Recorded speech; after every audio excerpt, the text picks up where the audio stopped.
जून 2024 के लिए अगर आप लोग पेड बैच को ज्वाइन करना चाहते हो तो आपके लिए बिल्कुल लाइव क्लासेस प्लस एनटीए की जो अपडेटेड पैटर्न होगा, सिलेबस होगा, उसके साथ में लेके आऊंगी। साथ ही साथ पुरानी सारी रिकॉर्डिंग क्लासेस आप लोगों को यहाँ पर मिलेगी। पर्सनलाइज्ड कोर्स हो गया, मेरे पढ़ाने का तरीका आप लोगों को पता ही है, तो बिल्कुल उसी तरीके से कंप्लीट पेपर 1 और पेपर 2 आप लोगों के लिए लेके आऊंगी, जिसमें आपकी सारी की सारी जो है वो सब्जेक्ट्स अवेलेबल होने वाले हैं। रचना मैम एजुकेशन लेके आएंगे, पॉलिटिकल साइंस के लिए प्रीति मैम है, कंप्यूटर साइंस है, पब्लिक एडमिनिस्ट्रेशन है, इकोनॉमिक्स है, सोशियोलॉजी है, कॉमर्स है, हिस्ट्री है, ये सभी के सभी सब्जेक्ट्स आपके लिए यहाँ पर अवेलेबल होने वाले हैं। कैसे लेना है, जाना है आपको जेआरएफ अड्डा एप्लीकेशन के ऊपर। प्राइस क्या है, अभी की प्राइस सबसे नॉमिनल प्राइस है, कोड लगाना नहीं भूलेंगे, ये कोड आप लोगों को लगाना है। अगले 7 दिन के लिए आपके पास में एक्सेस है, 18 तारीख से आपका ये कोर्स स्टार्ट हो जाएगा। जो एग्जैक्टली आपके पेपर में पूछा गया था, एक सेकेंड रुक जाओ, 124 और 165, ठीक है, 124 और 165 बच्चे, ये दोनों के दोनों ना ऑक्टल बेस के हैं। दिखने में लग रहा होगा कि आपको डेसिमल बेस के हैं और इनको ऐड करना था, है ना। अब देखो मैं आप लोगों को दिखाती हूँ बढ़िया तरीके।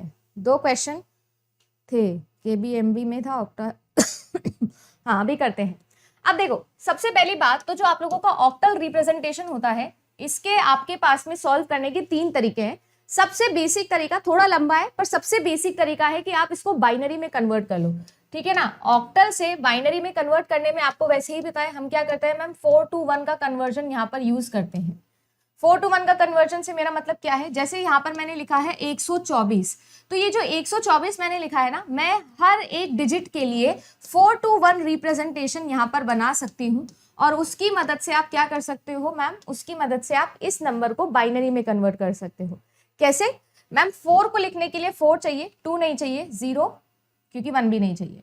2 लिखने के लिए ना 4 चाहिए ना 1 चाहिए, सिर्फ 2 चाहिए। 1 लिखने के लिए ना 4 चाहिए ना 2 चाहिए, सिर्फ 1 चाहिए। इन सबको एक साथ लगातार लिख दो तो क्या आ जाएगा, 0 0 1 0 1 0 1 0 0। मैंने कुछ नहीं किया है, सिर्फ एक ऑक्टल नंबर को बाइनरी में लिखा है, और ये सभी स्टूडेंट्स को आता है। ऑक्टल से बाइनरी, बाइनरी से ऑक्टल, हेक्साडेसिमल से बाइनरी, बाइनरी से हेक्साडेसिमल, डेसिमल से बाइनरी, बाइनरी से डेसिमल, ये मैम हमको आता है, इसमें कोई बड़ी बात नहीं है। ये हो गया, मैंने इसको बाइनरी में बना दिया। अब देखो एक तरीका तो ये है कि आप दूसरे नंबर को भी ऐसे ही कर लो। जैसे दूसरा नंबर हमारे पास में क्या है वो भी देख लो। दूसरा नंबर है मैम आपके पास में 165, तो 165 के अंदर आप फिर से क्या करो, इसको भी 4 to 1 में लिख दो, इसको भी 4 to 1 में लिख दो, और इसको भी 4 to 1 में लिख दो। तो लिख दीजिए जी। मैम देखो 5 लिखने के लिए 4 चाहिए, 1 चाहिए, 2 नहीं चाहिए। 6 लिखने के लिए 4 चाहिए, 2 चाहिए, 1 नहीं चाहिए। 1 लिखने के लिए अगेन वही बात, केवल ये चाहिए। तो ये क्या नंबर बना, 0 0 1 बना मैम, देन 1 1 0 बना, और फिर 1 0 1 बना मैम। ये आप लोगों के पास में आ गया। अब एक तरीका तो क्या है, एक तरीका तो ये है कि आप सीधा सीधा मैम इनको ऐड कर दो। बाइनरी एडिशन आपको आता है, नहीं आता है तो अभी सीख लेंगे। चलो, 0 में 1 को ऐड किया तो 1 आया, 0 में 0 को ऐड किया तो 0 आया। अब आएगी बारी 1 और 1, जब 1 को और 1 को, बाइनरी के दोनों ऐड करते हैं तो कितना आता है मैम, 1 को और 1 को जब ऐड करते हैं बाइनरी के अंदर तो बाइनरी का 2 आता है, और बाइनरी के 2 को हम लिखते हैं इस तरीके से 1 और 0, तो 2 डिजिट आ गई। तो जैसे डेसिमल में करते हो कि यूनिट वाले डिजिट तो यहाँ पर और बाकी 1 चढ़ा देते हो कैरी, तो कैरी चढ़ा दो। फिर 1 + 0 तो कितना हो जाएगा आपके पास में, 1 आ जाएगा। फिर 1 + 1 आप लोगों के पास में है, अगेन वही बात, 0 और मैम 1, 1 + 1 है मैम 0 एंड 1। अब आया मजे, 1 + 1 + 1 है, तो 3 इन बाइनरी को ऐड करोगे तो 3 इन डेसिमल, और 3 इन डेसिमल को मैम हम क्या लिखते हैं, 1 1 लिखते हैं। तो यहाँ पर फिर से 1 और ये आपका 1, फिर 0 + 0 + 1 आपका 1, 0 और 0 मैम 0।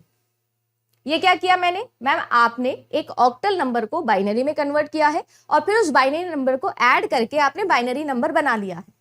यहां तक किसी को कोई दिक्कत तो नहीं है? अगर किसी को दिक्कत है तो नंबर सिस्टम पढ़ा है हमने बच्चे, उसकी क्लास देखना। अब क्या करें मैम, आंसर जो था वो तो बाइनरी में नहीं निकालना है, ऑक्टल में निकालना है। ऑक्टल बनाना आना था, बस और कुछ नहीं करना था। जब हम ऑक्टल से बाइनरी बना सकते हैं तो बाइनरी से ऑक्टल भी बना सकते हैं। कैसे बना सकते हैं भाई, 3 3 का पेयर बना लो, ये 3 का पेयर, ये 3 पेयर और ये 3 पेयर। मैम हमेशा राइट हैंड साइड से पेयर बनते हैं क्या? बिल्कुल मैम, राइट हैंड साइड से ही पेयर बनते हैं। तो ये है 4 2 1, ये है 4 2 1, अगेन ये है मैम 4 2 1। तो ये 2 और 1 कितना हो गया मिलके 3, ये आपके लिए हो गया 1, है ना, आपके लिए ये भी हो गया 1, यानी कि मैम कितना बन गया, मैम आपके पास में बन गया 311, और ये अगर आपके ऑप्शन में था तो करेक्ट आंसर आपका। समझ में आया क्या किया? पर मैम ये तो बहुत ही लंबा तरीका हो गया, कोई छोटा तरीका नहीं है क्या? छोटा तरीका है डायरेक्ट करने का, डायरेक्ट करने का भी तरीका मैं आपको सिखाती हूँ। 124 है और 165 है, ऑक्टल के अंदर है दोनों, और दोनों को ऐड करना है। अब देखना मैं डायरेक्टली ऐड करके दिखाऊंगी आपको। डायरेक्टली मतलब आप सभी लोगों को बोला हुआ है 4 और 5, 4 और 5 कितने होते हैं? 4 और 5 कितने होते हैं मैम? 9 होते हैं। क्या मैं यहाँ पर 9 लिख सकती हूँ? मैम आप 9 यहाँ पर नहीं लिख सकते। क्यों नहीं लिख सकते? क्योंकि मैम आपको नंबर जो है वो ऑक्टल में बनाना है, बेस 8 में बनाना है, और 8 के बेस के अंदर सिर्फ 7 तक की डिजिट आप लिख सकते हो, यानी कि आप 9 तो लिख ही नहीं सकते हो। जब आप 9 नहीं लिख सकते हो तो आप क्या करते हो, जो भी आपका इन दोनों का सम आया है इसमें से मैक्सिमम जो आपका बेस है ना उसको माइनस कर दो, मैक्सिमम नंबर यानी कि बेस को माइनस कर दो। तो 9 में से 8 गए तो कितने बचे मैम? आपके पास में बचा 1। कैरी कितना जाएगा? कैरी आपके पास में हमेशा पूरा का पूरा डिजिट जाता है।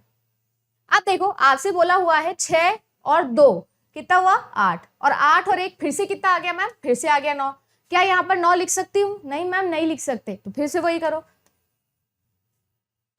फिर से वही कैरी। समझ गए? अब मैं कह रही हूं 1 और 1 कितना हो गया मैम? 3 लिख सकते हो मैम, कोई दिक्कत नहीं है। ये लो, अगर मुझे डायरेक्ट आता है तो डायरेक्ट कर दो, अगर आपको डायरेक्ट नहीं आता है तो पहले बाइनरी में कन्वर्ट करके कर लो, पर क्वेश्चन छोड़ के आने की जरूरत थी नहीं। समझे क्या मैंने क्या बोला? हमेशा जब भी आपके पास में ऑक्टल का एडिशन, हेक्साडेसिमल का एडिशन, ऑक्टल का सब्ट्रैक्शन, हेक्साडेसिमल का सब्ट्रैक्शन आएगा तो हमेशा याद करिए कि जब भी आप लोग 2 नंबर को ऐड करोगे, जैसे 5 और 4 को ऐड किया, तो आप जो मैक्सिमम लिख सकते हो नंबर उस बेस के अंदर आप वो ले लो। जैसे कि आप यहाँ पर जो है वो 7 तक का डिजिट ले सकते थे। अगर इन दोनों का सम 7 तक आता तो मैं डायरेक्टली लिख देती, कुछ और करने की जरूरत थी नहीं। बट मैम यहाँ पर आ रहा है 9 आप लिख नहीं सकते थे, तो जब भी आपके पास में एक ऐसा नंबर आएगा जो 7 से बड़ा है तो उसमें से आप क्या घटाओगे? आप घटाओगे 8, और 8 घटा के आप इस तरीके से आपका नंबर बना लो। समझ गए हैं? इक्विवेलेंट, सबसे पहले क्वेश्चन में आपको पढ़ना है लॉजिकली इक्विवेलेंट। आप लोगों के पास में क्वेश्चन या ऑप्शन में दिया हुआ होगा, पहला चीज। दूसरी चीज जो आपको याद रखनी है वो ये याद रखनी है कि आपको सब्जेक्ट पहचानना आना चाहिए, प्रेडिकेट पहचानना आना चाहिए, और जो स्टेटमेंट की क्वालिटी है वो आपको पहचाननी आनी चाहिए। इसके बाद इस तरीके से जैसे मैं चार्ट बनाती हूं, आपको चार्ट बनाना है, एक ऑब्वर्स का, एक कन्वर्स का, और एक आपके कॉन्ट्रापोजिशन का। ऑब्वर्स के अंदर सारे के सारे वैलिड होते हैं, ऑल आर वैलिड। आपका जो कन्वर्स होता है इसके अंदर ओ जो होता है वो आप लोगों का इनवैलिड होता है, बाकी के सारे वैलिड होते हैं। और कॉन्ट्रापोजिशन में आई जो है वो आपका इनवैलिड होता है। आई का मतलब क्या होता है मैम? आई का मतलब होता है सम। ओ का मतलब क्या होता है? Some not. पहले तो ये। अब अगर मैं बात करूं आप लोगों से कि यहां पर हमें क्या करना होता है मैम, जो क्वालिटी होती है उस क्वालिटी को आपको चेंज कर देना होता है। चेंज को मैं बार से शो कर रही हूँ, जिसको हम कॉम्प्लीमेंट भी बोलते हैं, मतलब आपको हर चीज में नॉन लगा लेना है। उसके बाद में हम क्या करते हैं मैम, जो सब्जेक्ट है उसको हम एज इट इज रखते हैं, और जो प्रेडिकेट है उस प्रेडिकेट का हम क्या कर देते हैं? उल्टा कर देते हैं, है ना। प्रेडिकेट के आगे हम नॉन लगा देते हैं या उसका उल्टा कर देते हैं, जो भी लिखा होगा उसका उल्टा कर देंगे। समझ गए? अब अगर मैं बात करूं कन्वर्स की, तो कन्वर्स में क्वालिटी जो होती है मैम उसको हम कुछ भी नहीं करते हैं, एज इट इज रखते हैं, पर जो सब्जेक्ट है उसको प्रेडिकेट की जगह, और जो प्रेडिकेट है उसको हम लोग सब्जेक्ट की जगह लिख देते हैं। That is it. समझ गए हो? यानी अगर मुझे लिखना हो तो यहां पर मैं लिखूंगी प्रेडिकेट और यहां पर मैं लिखूंगी सब्जेक्ट। ये स्टेटमेंट है, ये कंक्लूजन है। अब यहां पर आ जाओ, जो क्वालिटी है उस क्वालिटी को तो आप सेम ही रखो, कोई फर्क नहीं पड़ता है, बट जो सब्जेक्ट है उसका उल्टा करो और प्रेडिकेट की जगह लिखो, जो प्रेडिकेट है उसका उल्टा करो और प्रेडिकेट की जगह लिखो। इस तरीके से अगर आपने चार्ट बना लिया है तो मुझे नहीं लगता है कि कभी भी आपको प्रॉब्लम होगी। स्क्वायर ऑफ ऑपोजिशन हो गया या लॉजिकली इक्विवेलेंट वाला टॉपिक हो गया, इस टॉपिक से आपके एग्जाम में सवाल बनेगा ही बनेगा, ये गारंटी है। और ज्यादातर बच्चे यहाँ गड़बड़ घोटाला करके आते हैं, आपको नहीं करना है, तो ध्यान रखेंगे इस। The number of bits that make up a byte base 10 यानी denary value of binary number which is given as 00 4 times 1 क्या होने वाला है? Number of minutes to upload a 75 megabits file at a 2 megabits per second speed. If 2 की power p bytes in a kilobyte, then what is the value of p? बहुत ही simple सा question है.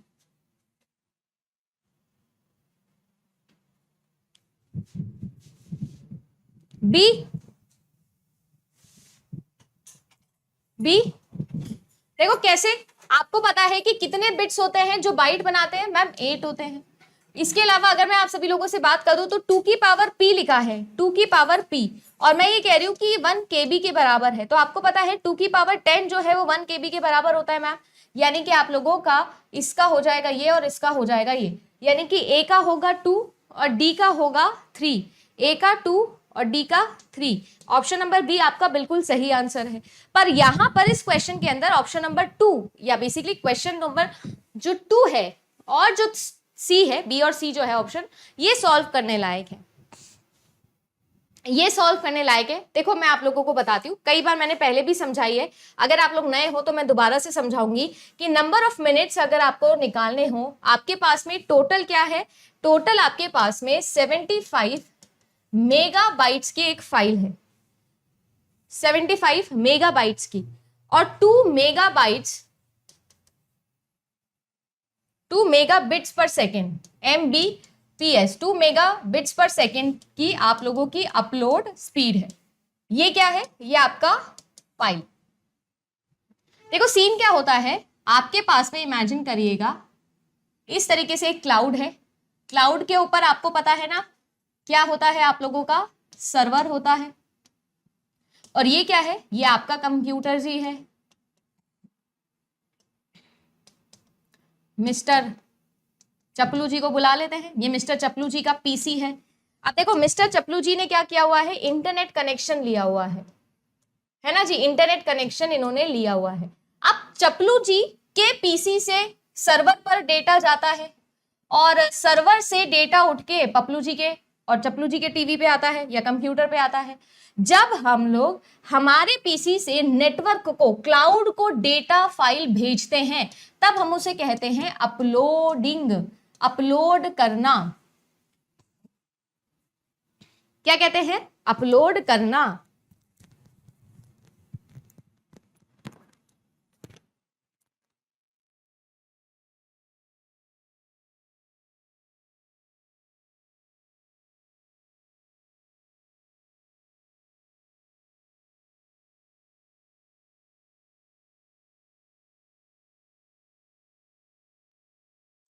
क्या कहते हैं?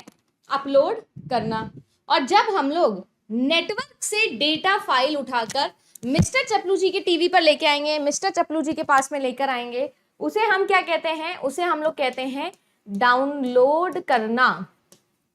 जैसे मैं आपके लिए पीडीएफ डालती हूं तो मैं पीडीएफ अपलोड करती हूं, और आप उससे क्या करते हो? पीडीएफ को डाउनलोड करते हो. अब आपको पता है कि मैं यहां पर अपलोड एंड डाउनलोड वाला गेम खेल रही हूं. अपलोड करने में आप नेटवर्क पर, क्लाउड पर डेटा को डाल रहे हो. स्पीड जो होती है वो कम होती है कंपैरेटिवली. डाउनलोड की स्पीड जो है वो आपकी ज्यादा होती है. ठीक है ना? कम से ज्यादा की तरफ जा रहे हो, ज्यादा से कम की तरफ आ रहे हो.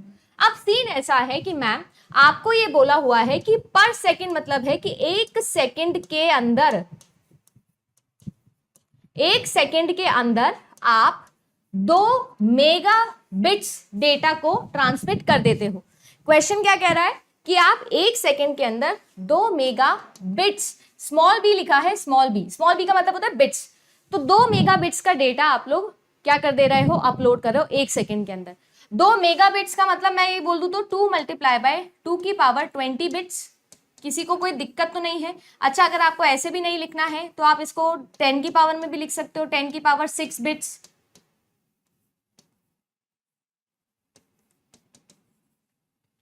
आपके ऊपर डिपेंड करता है कि आपको 2 की पावर में लिखना है कि आपको 10 की पावर में लिखना है. मुझे कोई दिक्कत नहीं है, आप 2 की पावर में लिखो, 10 की पावर में लिखो, एक ही बात है. अब यहां पर क्या है? यहां पर आपको बोला हुआ है कि यार मुझे इससे मतलब नहीं है. मुझे आप ये बताओ कि अगर मुझे पूरी की पूरी 75 MB की कोई फाइल है जो मिस्टर चपलू जी के टीवी से, कंप्यूटर से, पीसी से क्लाउड पर डालनी है, तब हम क्या करेंगे? इस केस में हम क्या करेंगे? आपके पास में कितना डेटा आपको डालना है मैम? 75 मल्टीप्लाई बाय 2 की पावर, या अगर हमने यहां पर 10 की पावर लिया है तो यहां पे भी 10 की पावर ले लेते हैं, 10 की पावर 6 बाइट्स, और एक बाइट के अंदर 8 बिट्स होते हैं। तो मैम आपने इसको भी क्या कर लिया? बिट्स में कन्वर्ट कर लिया, इसको भी किस में कर लिया? बिट्स के अंदर कन्वर्ट कर लिया। जब दोनों सेम क्वांटिटी में आ चुके हैं तो क्या अब मुझे यहां पर कुछ और करने की जरूरत है? क्या मुझे यहां पर कुछ और करने की जरूरत है? बिल्कुल मैम, निकाल लिया आंसर। भैया 1 सेकंड के अंदर इतने बिट्स ट्रांसमिट कर देते हो, और मुझे कितने करने हैं? इतने करने हैं, तो कितना समय लगेगा? मैम देखो, टोटल आपको इतने बिट्स ट्रांसमिट करने हैं, और आपके पास में 1 सेकंड में करने का जो पावर है वो इतना है। तो आप इसको काटिए इससे, इसको काटिए इससे, और 75 को 4 से मल्टीप्लाई करिए। 5 4 जा 20, 7 5 जा 7 4 जा 28, प्लस 2 300, कितने में? सेकंड्स में। कितने सेकंड्स के अंदर आप 75 MB डेटा को ट्रांसमिट कर दोगे? मैम 300 सेकंड्स के अंदर। पर आंसर आप लोगों को निकालना था मिनट के अंदर, और 1 मिनट के अंदर 60 सेकंड होते हैं, तो 300 सेकंड्स मतलब 300 डिवाइडेड बाय 60 कर देंगे तो आपके पास में आ जाएगा 5 मिनट। ऑप्शन देखिए, 5 मिनट, यानी कि करेक्ट आंसर 5। और ये क्या है मैम? ये आप लोगों का एक नंबर है जो बाइनरी में गिवन है, और बाइनरी नंबर को डेसिमल में बनाना है। ये मैं आपको नहीं बताने वाली हूँ क्योंकि आप लोग सभी लोग जानते हो। 2 की पावर 0, 2 की पावर 1, 2 की पावर 2, 2 की पावर 3 सभी लेने हैं। सबको 1 कर दीजिए, ऐड कर दीजिए, तो आपका आंसर 15 पूछे जाएंगे। तो जल्दी से रिवाइज कर ले। क्या 1 मिनट के अंदर करना क्या है? सबसे पहले आपको बना लेना है जेड बना लेना है। बना लिया मैम। जेड बनाने के बाद में बचपन से वावल्स पढ़े हैं, वावल्स, तो AEIO, और यू को क्या बोलना था? Get out. समझ गए? बना लिया AEIOU। हमको ये बनाना आता है कि बिल्कुल आता है। Left to right, top to bottom हम लिखते आए, बचपन से वही चीज फॉलो कर रही हूँ। जेड मैंने बना लिया है, सही है। अब जो ये जेड होता है इसके दोनों ही कॉर्नर्स को जोड़ दो। अब आपके पास में सारे स्टेटमेंट आ गए। ए का मतलब होता है ऑल, ई का मतलब होता है नो, आई का मतलब होता है सम, और इसका मतलब होता है मैम सम प्लस नॉट। समझ गए? अब मेरे साथ में रिपीट करेंगे, जितने बच्चे जिनको याद है वो बताएंगे मुझे कि क्या होगा। मैम जो ऊपर के लोग होते हैं, ये ऊपर के लोग हैं, ऊपर की दुनिया, यूनिवर्सल दुनिया। नीचे की दुनिया मैम तुच्छ प्राणी की दुनिया, पर्टिकुलर की दुनिया।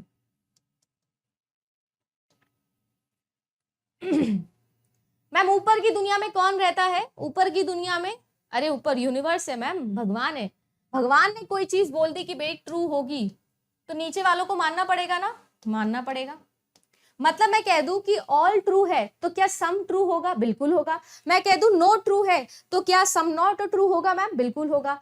बट वही मैं आपसे पूछ लूं कि उल्टा बता, मैं कह रही हूं कि सम ट्रू है, तो इस बात की कोई गारंटी है क्या कि ऑल भी ट्रू होगा? कोई गारंटी है क्या? नहीं है मैम, कोई गारंटी नहीं है। अनडिटरमाइंड लगाना है। क्वेश्चन कैसे आएगा? बोलेगा कि some people do not go to market, if it is true then no people go to market, is it true? नहीं मैम, ट्रू नहीं है। कुछ लोग नहीं गए मार्केट, इसका मतलब ये थोड़ी आप जनरलाइज कर दो कि कोई भी मार्केट नहीं गया है। क्लियर? कोई भी एक एग्जाम्पल जो है वो दिमाग में सेट कर लो, कोई भी, उसके अकॉर्डिंग आपका पूरा का पूरा स्क्वायर ऑफ ऑपोजिशन सॉल्व है। ये समझ में आया क्या? यूनिवर्सल की दुनिया भगवान की दुनिया है मैम, बड़े लोग हैं, ऊपर वाले लोग हैं। ऊपर वाले लोगों ने जो सत्य बोल दिया वो सत्य वचन हमको मानना पड़ेगा, हम तो तुच्छ प्राणी है मैम। जो ऊपर के रूल्स है वो हम फॉलो करते हैं। यूनिवर्सल ट्रुथ है तो वो हर जगह एप्लीकेबल होगा। अब मैं कह रही हूं कि ये जो नीचे के लोग हैं इन्होंने कह दिया कि भैया हम तो नहीं मान रहे, नहीं खेल रहे, हम तो बोलेंगे फॉल्स है।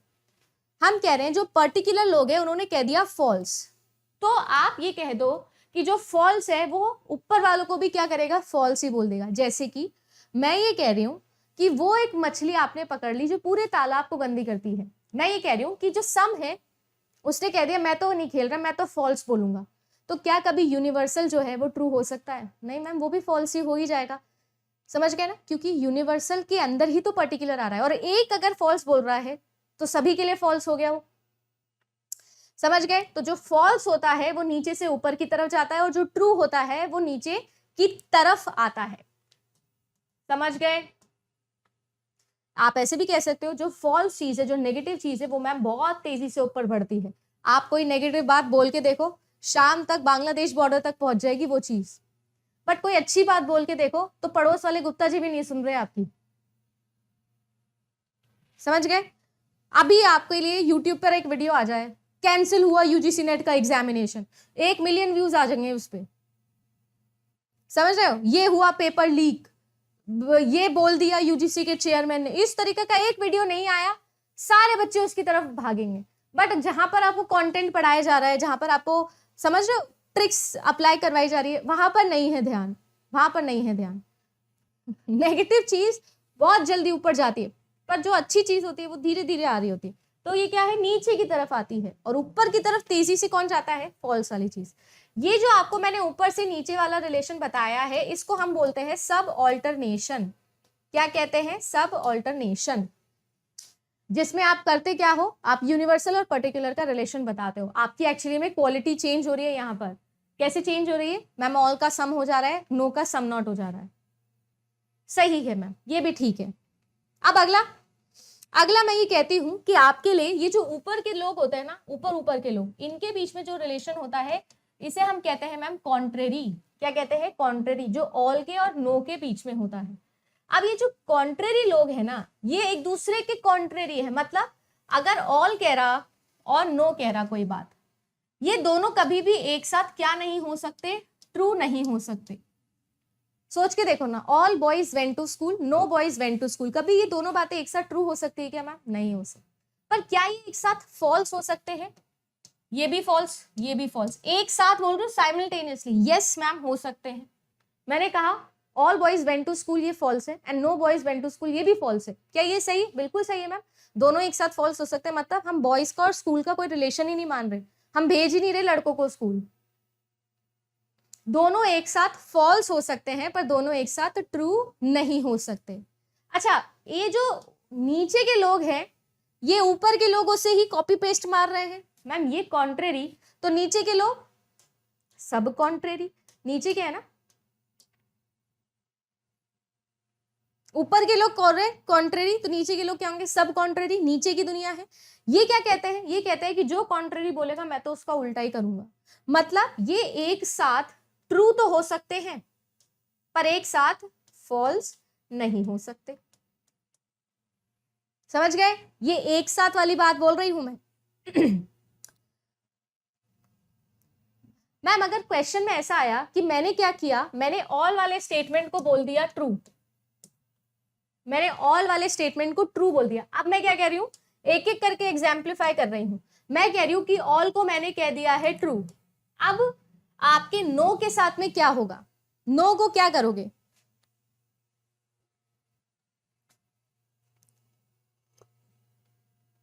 बोलो भाई। अगर मैंने ऑल को ट्रू कह दिया तो नो क्या कहेगा?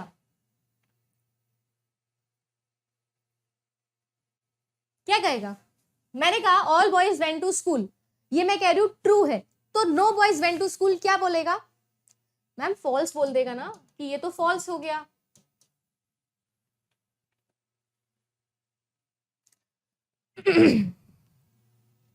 अच्छा, अब मैं बोल रही हूं कि मैंने यहां पर बोला कि ma'am all boys went to school, ये मैं फॉल्स मान रही हूं। ये मैं क्या मान रही हूं? फॉल्स। इस केस में मैंने इसको फॉल्स माना है। ये पहली कंडीशन थी, ये दूसरी कंडीशन। मैं कह रही हूं नहीं, all boys went to school मैं फॉल्स मान रही हूं भाई, कि सभी लड़के स्कूल नहीं गए। मैं ये कह रही हूं सभी लड़के स्कूल नहीं गए, सही है। मैं कह रही हूं कि सब लड़के जो स्कूल गए ना, वो गलत बात है। अब इसमें सारे के सारे जब नहीं जाएंगे तो ही ये गलत होगा क्या? ऐसा भी तो हो सकता है कोई एक ना गया हो मैम, वो एक मछली मिली हो जो पूरे तालाब को गंदा कर रही हो। मतलब अगर आपका ऑल फॉल्स हो जाता है तो जरूरी नहीं है कि आपका नो जो है वो ट्रू ही होगा। यानी ये क्या होता है? अनडिटरमाइंड होता है। क्या होता है? अनडिटरमाइंड। और यही सेम उल्टा भी कर देना है। मतलब अगर मैं यहाँ पर इसको नो को ट्रू कर दूं तो ये फॉल्स हो जाएगा, पर अगर आप इसको फॉल्स कर दोगे तो ये अनडिटरमाइंड हो जाएगा। सबसे ज्यादा यूजीसी नेट एग्जामिनेशन में अनडिटरमाइंड वाली चीजों पे ही ध्यान दिया जाता है। एग्जाम में हमेशा एक्सेप्शनल वाली चीजें पूछी जाती है, क्योंकि बच्चा उसी में गड़बड़ करता है ना। उन्होंने पूरी एनजीओ नहीं खोल रखा कि सबको सिलेक्ट कर लो, सबको असिस्टेंट प्रोफेसर बना देंगे। उन्होंने बच्चों को रिजेक्ट करने के लिए पेपर बनाना है समझो ना। तो इसीलिए ध्यान रखना ये अनडिटरमाइंड वाले केस को। समझ में आया क्या? अगर मैं कह रही हूं कि नीचे की दुनिया कहती है ट्रू, तो क्या ऊपर की दुनिया ट्रू होगी? नहीं होगी मैम, अनडिटरमाइंड होगी। आपने अभी बताया फॉल्स नीचे से ऊपर जाता है, ट्रू नीचे से ऊपर नहीं जा सकता, ऊपर से नीचे आता है। ये जो मैं गाड़ियां बना रही हूँ ना, ये गाड़ियां याद रखनी। अच्छा, जो चीज मैंने कॉन्ट्ररी में बताई उसका उल्टा कर दो, वो सब कॉन्ट्ररी में। मतलब इसको ट्रू करोगे तो ये अनडिटरमाइंड है, इसको ट्रू करोगे तो ये अनडिटरमाइंड है, इसको फॉल्स करोगे तो ये ट्रू हो जाएगा, इसको फॉल्स करोगे तो ये ट्रू हो जाएगा। जो ये कह रहा है उसका उल्टा। ये क्या कह रहा था? ये कह रहा था मैं इसको फॉल्स कर दूंगा तो दूसरा वाला मेरे लिए अनडिटरमाइंड है, मुझे नहीं पता, हो भी सकता है ट्रू, हो सकता है फॉल्स हो। हाँ, पर ये दोनों एक साथ फॉल्स जरूर हो सकते हैं। वो साइमल्टेनियसली वाला अलग है, इंडिविजुअल वाला अलग है। ठीक है मैम। अब सबसे फेवरेट केस हमारा बच गया। बताओ कौन सा वाला? बताओ कौन सा वाला केस बच गया हमारा? अरे यार, आपका फेवरेट वाला केस बचा है। अब कौन सा? अरे मैम, टोनी भैया को बुलाओ, टोनी भैया को तो बुलाओ, बुला लीजिए टोनी भैया को। टोनी भैया आएंगे और क्या बोलेंगे? कॉन्ट्रेडिक्टरी। और कॉन्ट्रेडिक्टरी क्या कहता है? जो टोनी भैया कहते हैं, क्या कहते हैं? कांटा लगा। जब कांटा लग गया, कांटा लग गया है, मतलब एक दूसरे का काट करेंगे, उल्टा बोलेंगे। ये कह रहा ट्रू तो ये कहेगा फॉल्स, ये कह रहा ट्रू तो ये कहेगा फॉल्स, ये कह रहा फॉल्स तो ये कहेगा ट्रू, ये कह रहा फॉल्स तो ये कहेगा ट्रू। समझ गए? एक दूसरे का उल्टा बोलेंगे। क्यों? क्योंकि टोनी भैया को बुलाया था, टोनी भैया ने कांटा लगाया था। ट्रिक याद हो गई क्या? कांटा ही क्यों बोल रही हूं मैम? कांटा मतलब ये क्रॉस के बीच में आता है। ऑल और some not and some and no, इनके बीच में लगता है। ये एक दूसरे का उल्टा बोलते हैं हर केस में। अगर एक ट्रू है तो दूसरा गारंटी फॉल्स होगा, और अगर एक फॉल्स है तो दूसरा गारंटी ट्रू होगा। कॉन्ट्ररी और सब कॉन्ट्ररी में भी थोड़ा थोड़ा कांटा लगता है मैम, थोड़ा थोड़ा सा, बट वो थोड़ा थोड़ा कैसे लगता है वो अभी मैंने आपको समझाया है। सारे रूल याद रखेंगे क्या? देखो, सब कॉन्ट्ररी के अंदर अगर एक फॉल्स है तो दूसरा वाला क्या करेगा? दूसरा वाला अनडिटरमाइंड हो जाएगा। मुझे नहीं पता क्या होगा। आप सभी लोगों को सबसे पहली बात तो यहाँ पर हम बता दें कि एनवायरमेंटल साइंस के अंदर ये जो आपका पर्यावरण विज्ञान है, इसी के अंदर ये टॉपिक आता है। और 6 कॉमन एयर पॉल्यूटेंट्स हैं जो हमें याद रखने हैं। सबसे इंपॉर्टेंट ये प्रायोरिटी वाइज मैंने लिखे हुए हैं। तो पर्टिकुलेट मैटर हो गया आपका, ग्राउंड लेवल ओजोन हो गई, कार्बन मोनोऑक्साइड हो गया, सल्फर ऑक्साइड्स हो गए, नाइट्रोजन के ऑक्साइड्स हो गए, और लेड के ऑक्साइड्स हो गए, लेड हो गया। अब बात करते हैं आप लोगों की। देखिए, ये क्योंकि मैंने प्रायोरिटी वाइज लिखा है कि सबसे ज्यादा कौन, सबसे कम कौन, ये पूरा सीक्वेंस वाइज लिखा हुआ है, तो आपको एज इट इज सीक्वेंस में पूछा जा सकता है। तो एक क्वेश्चन यहाँ से बिल्कुल थंबनेल से ही एक क्वेश्चन आप लोगों का आ जाता है। पर्टिकुलेट मैटर के ऊपर ही आप लोगों का एयर क्वालिटी इंडेक्स होता है, जिसको हम AQI भी बोलते हैं। इनसे भी आप लोगों का एक सवाल बन सकता है, तो इसको भी याद रखना है। पीएम पार्टिकल के बारे में आपने सुना होगा, तो पीएम पार्टिकल में कौन कौन सी चीजें होती है, क्या क्या उनका डायमीटर होता है, वो भी मैंने इस रिपोर्ट को, सारी चीजें जो है वो मैंने इसमें इंक्लूड कर दी है। फिर ओजोन की अगर बात करें तो हम सब लोग जानते हैं ग्राउंड लेवल ओजोन को एक और नाम से जाना जाता है, जिसको हम लोग ट्रोपोस्फेरिक ओजोन भी बोलते हैं।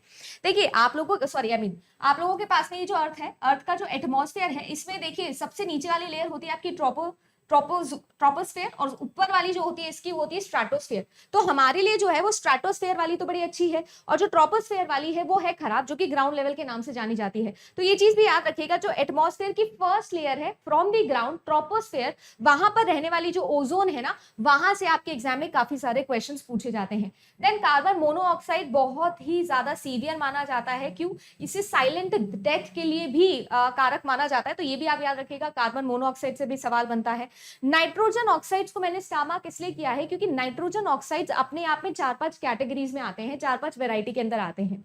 तो आप लोगों से NO, N2O, NO3 इन सभी के क्वेश्चंस पूछे जाते हैं, तो वो टेबल भी मैंने इसमें इंक्लूड करी है, उसे भी अच्छे से रिवाइज करिएगा, यहाँ से भी आपका क्वेश्चन बनता है। और लेड, इसके बारे में भी बात करेंगे। सबसे पहली बात तो जो आपको याद रखना है वो ये देखना है, देखो 3 तरीके के या 3 टाइप से हम लोग पॉल्यूटेंट्स पढ़ते हैं। अगर मैं बात करूं एयर पॉल्यूशन की, देखो मैं टाइम नहीं वेस्ट करूंगी ज्यादा, बट आप सब लोग जानते हो पॉल्यूशन क्या होता है।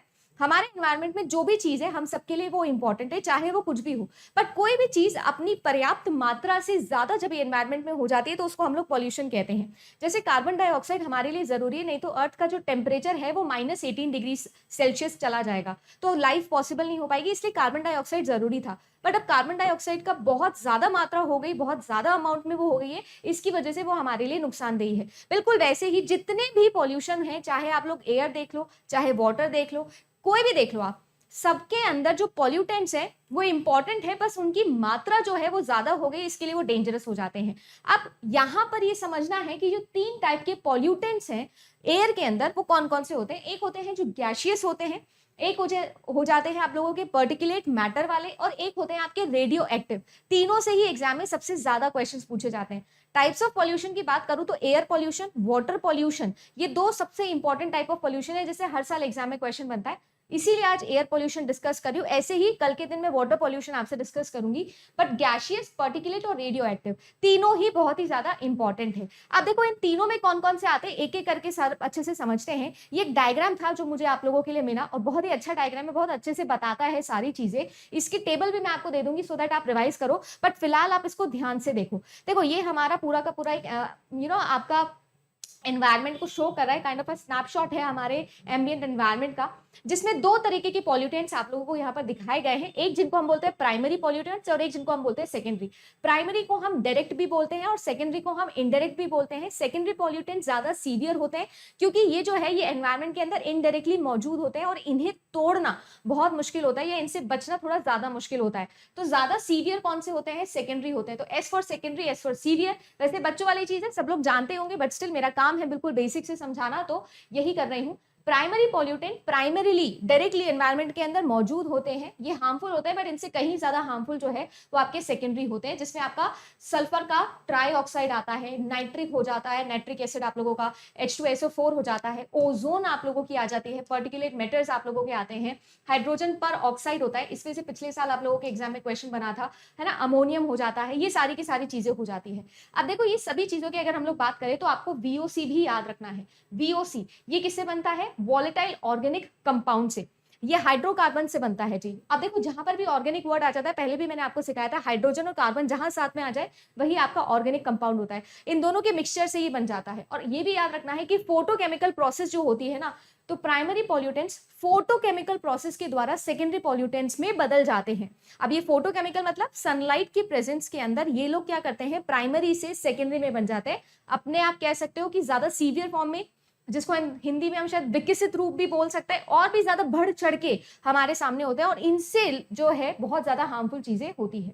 अब अगर रिसोर्सेज की अगर मैं बात करूं तो सबसे ज्यादा इंपॉर्टेंट चीज है एरोप्लेन्स, यानी कि ये जो धुआं निकलता है इनसे हमें कौन कौन से पॉल्यूटेंट्स मिलते हैं, तो कार्बन मोनोऑक्साइड सबसे सीवियर यहाँ पर हो जाता है। इसके अलावा ये जितने भी आपको लेफ्ट हैंड साइड पे दिख रहे हैं सारे के सारे हैं, sulphur dioxide, nitrogen dioxide, particulate matter हो गया, आपका मोनोऑक्साइड हो गया, नाइट्रोजन मोनोऑक्साइड, अमोनिया हो गया आप लोगों का, अमोनिया भी बड़ा सीवियर माना जाता है जी। वॉल्केनो से, वाइल्ड फायर से, इन सब चीजों से निकलता है। एग्रीकल्चर से हो गया, फैक्ट्री से हो गया, व्हीकल एग्जॉस्ट से हो गया, आपका टाउन्स एंड होम से हो गया, ऑफकोर्स इंफ्रास्ट्रक्चर से जो होता है, ठीक है, शिपिंग से आप लोगों का होता है, ठीक है, क्योंकि यहाँ से भी ऑफकोर्स पोल्यूशन तो होता ही है, सारा धुआं जो निकलता है। तो ये जो सारी की सारी चीजें ये डायरेक्ट सोर्स है और इनसे प्राइमरी बनता है। इनका जब सनलाइट के प्रेजेंस में फोटोकेमिकल रिएक्शन हो जाता है तो ये सेकेंडरी पॉल्यूटेंट के अंदर बदल जाते हैं। नाम याद रखने हैं सेकेंडरी और प्राइमरी के, क्योंकि बहुत इंपॉर्टेंट है, एग्जाम में डायरेक्टली आते हैं। अब ये टेबल आप लोग ध्यान से देखिएगा, बहुत इंपॉर्टेंट। आपसे क्या कहा जा रहा है कि पॉल्यूटेंट्स कितने टाइप से हैं और क्या क्या इनके नाम हो सकते हैं और क्या क्या इनके डिस्क्रिप्शन है। देखिए सबसे इंपॉर्टेंट चीज जो यहाँ पर आप लोगों को देखने मिलेगी वो क्या होने वाली है, देखो यहाँ पर कहां से ये आते हैं, ये सबसे पहले हम लोग देखते हैं कि कहां से ये आते हैं। तो देखो जहां से आते हैं उसके भी यहाँ पे प्राइमरी सेकेंडरी हमने पढ़ा। तो आप सब लोग ने देखा कि जैसे मैंने ऑक्साइड जो सल्फर बता दिया, नाइट्रोजन बता दिया, ग्राउंड ओजोन बता दी, एसिड रेन बता दिया, ये तो प्राइमरी सेकेंडरी हो गए। अब ये कहाँ पर डिस्पोज होते हैं, तो देखो एक तो होता है बायोडिग्रेडेबल पॉल्यूटेंट्स और एक होते हैं नॉन बायोडिग्रेडेबल। जैसे आप सब लोगों को पता होगा अच्छे से प्लास्टिक, ये जो प्लास्टिक है नॉन बायोडिग्रेडेबल होता है, सभी लोग जानते हैं, पॉलिथीन बैग्स है, ये सारी चीजें हम लोगों ने आम जीवन में भी सुनी है, इनको नॉन बायोडिग्रेडेबल बनते हैं। और बायोडिग्रेडेबल जैसे कि आप लोगों का सीवेज वेस्ट हो गया, अगर आप लोगों को पूछा जाए कि सबसे ज्यादा सीवियर वाटर पोल्यूशन के अंदर सबसे ज्यादा सीवियर कौन पॉल्यूटेंट है, तो वो सीवेज ही सबसे ज्यादा ही मात्रा के अंदर माना जाता है सीवियर। अब ये जो है ये डिग्रेड हो जाते हैं, बायोडिग्रेडेबल क्यों, क्योंकि जो माइक्रोबल्स हैं आप लोगों के, इनके थ्रू ये डिग्रेड हो जाते हैं, कोई दिक्कत नहीं है। बट ये जो नॉन बायोडिग्रेडेबल है ना, ये क्या करते हैं, बहुत लंबा समय लेते हैं डिग्रेड होने के लिए, डिकम्पोज नहीं होते हैं ये। इसके अलावा आपके नेचुरल और आर्टिफिशियल होते हैं। तो देखो नेचुरल पॉल्यूटेंट्स जैसे आप लोगों का कार्बन डाइऑक्साइड, ये क्या है, ये अपने नेचुरल फॉर्म के अंदर एनवायरनमेंट के अंदर प्रेजेंट होते हैं, ये नेचर के अंदर प्रेजेंट है, पर इनकी जो थ्रेशोल्ड कॉन्सेंट्रेशन है ये उसके बियॉन्ड हो गए, इसलिए बहुत ज्यादा मान गए हैं। फिर आता है आप लोगों का आर्टिफिशियल पॉल्यूटेंट्स, ये ऐसे पॉल्यूटेंट्स हैं जो जिनको आप एंथ्रोपोजेनिक भी बोल सकते हो, इनको हम एंथ्रोपोजेनिक भी बोल सकते हैं, ह्यूमंस ने इनको बनाया है। जैसे कि हर्बिसाइड्स हो गए, पेस्टिसाइड्स हो गए, डीडीटी आप लोगों का हो गया, डीडीटी की फुल फॉर्म आप लोग बताएंगे मुझे कमेंट सेक्शन के अंदर, बहुत सिंपल है, ठीक है। और फिजिकल फॉर्म की एक्सिस्टेंस की बात करूं तो पर्टिकुलेट मैटर बहुत इंपॉर्टेंट, सबसे ज्यादा सीवियर आपका एयर पोल्यूशन में यही है। और फिर गैशियस पॉल्यूटेंट्स हो जाते हैं, तो लेड हो गया, फ्लाई ऐश हो गया, मेटेलिक ऑक्साइड्स हो गए, नैनो पार्टिकल्स हो गए आप लोगों के, और उसके अलावा ये सारे तो होते ही हैं हमारे, ठीक है ना। इनको आप लोगों को सीक्वेंस में याद रखना है।